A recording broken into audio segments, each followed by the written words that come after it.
біз алдыңғы сабағымызда Батыр баян поэмасын өттік, иә?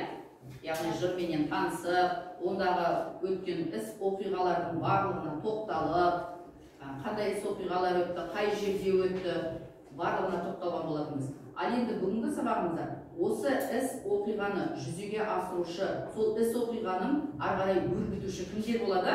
Шығармада кейіпкерлер болады. Міне бүгінгі сабағымыздың тақырыбы Батыр баян поэмасының кейіпкерлері.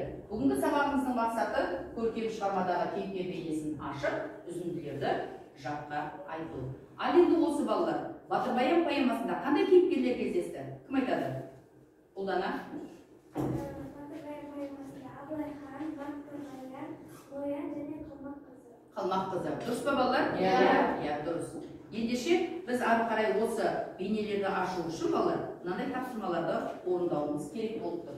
Поэма кейіпкерлер туралы кестені толтыру. Бірінші кейіпкеріміз Абылайхан, екінші кейіпкеріміз Батыр баян, үшінші кейіпкеріміз Ноян және Қалмақ қызы.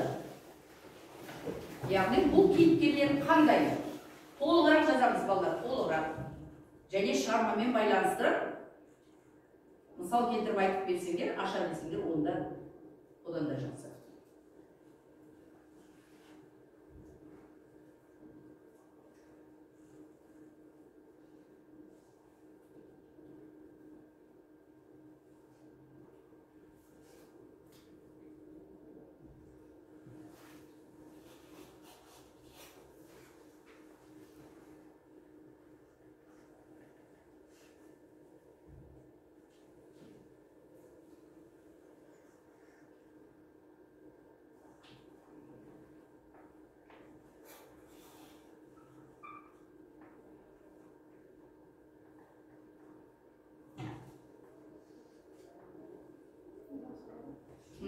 Дай оқушылар бар екен. Ал, айт. Абылайхан, батыл, ақылды, адал, қайсар. Болды, дұрыс, жақсы. Келесі Нұрай. Баян батыр, қайсар, батыр, ержүрек, намысшыл. Намысшыл екенмен ол Ноян ол қыздың еліне қашып бара жатқанда ол өзінің бауырын өлтіре алуын сол кезде байқады. Өз бауырын өлтіруіне байланысты, дұрыс. Ноян, сенгіш, батыр, ақылы білегіне сай, ержүрек. Сенгіш екенін қайдан білдің жас Ноян? Өйткені ол махаббатқа сеніп, Қалмақ қызымен еріп кетті. Яғни оның аңқаулығы болып тұр жерде, иә? Ал оның ағасы басқаша түсініп, ашуға берді. Келесі. Қалмақ қызы ақылды, бұл айлакер. Ақылдылығын қай жерден байқадың? Ақылдылығын мен оның өзінің қулықты тауып, Ноян батырды өзіне арбап алып кеткенін. Арбап алып кеткенін. Тағы да. Қай кейіпкеріміз қалды тағы да? Айттық па бәрін ұмытып?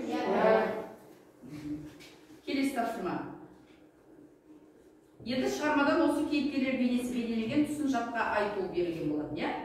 Ал кәдім осы тұсын жатқа айтайық. Біз өткеннен бері үзінді жаттап жүрміз. Жас Ноян қызды көріп отпап кетті, көздері қызыл жалын шоқтап кетті. Жер мен көк, ай жұлдызды тұман басып, бір қыздан басқа нәрсе жоқ болып кетті. Келді қызға жалын сөздер мен шығарды жаны шырып іштей көрдім. Бір күйіп, бір суынып, бір елжірек, бір есе жас баладай жасын тұрды. Өртеме отты жүрек қоймақ бекен, таңқады сұлу қыздар беткені. Жақсы, келесі. Сол сұлу екен атқан таңдай, бір соған бар сұлулық жиылғандай. Торғынен шапақтай бетсіме бет, сөздері сол сылдырлап құйылғандай. Бір улап көзқарасы бір айнатқан, жұлдыздар еркелеген сөнбей жанбай. Лебізі жібек лебі жұмақ желі, кәусардай тартқан адам қалатқандай. Ноянның әнісі бар 15 жаста, бөрінің өлтірегі бала Ноян. Ноянның бар ақылы білегінде билеген асыл жібек қайнан апан.